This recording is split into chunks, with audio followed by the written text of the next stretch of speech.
Members of the administration are expected to meet with state and local officials in Detroit.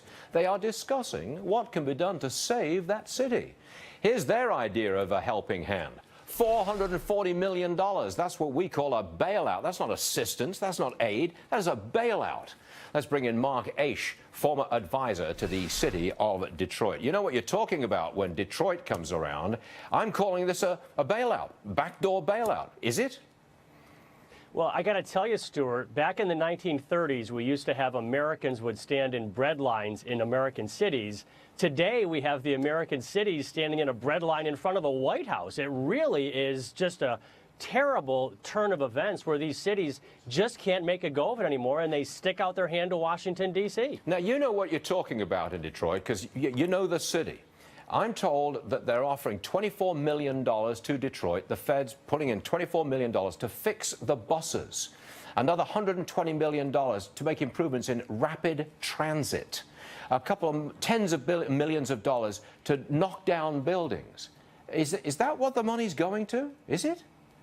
Somebody a little more famous once said, let's not hand out fish, let's teach people how to fish. And that's exactly the situation in Detroit. It's almost laughable that a group of people in Washington, D.C. that have been overspending by trillions of dollars for decades are now going out handing more money. In Detroit, there's going to be some people going to prison. In Washington, D.C., we re-elect these people for overspending money that the American taxpayer does not have. Well, you know, they wanted a bailout. They were asking for a bailout. I just want to, for a second, Mark, I want you to listen to Council Member Joanne Watson speaking in the Detroit City Council chambers last December. Just listen to this.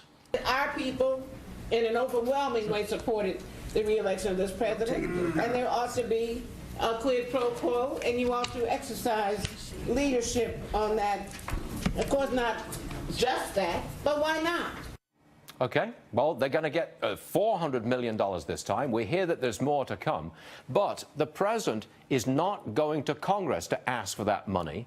He's using executive authority going around the Congress to steer the money from in various ways to get to Detroit.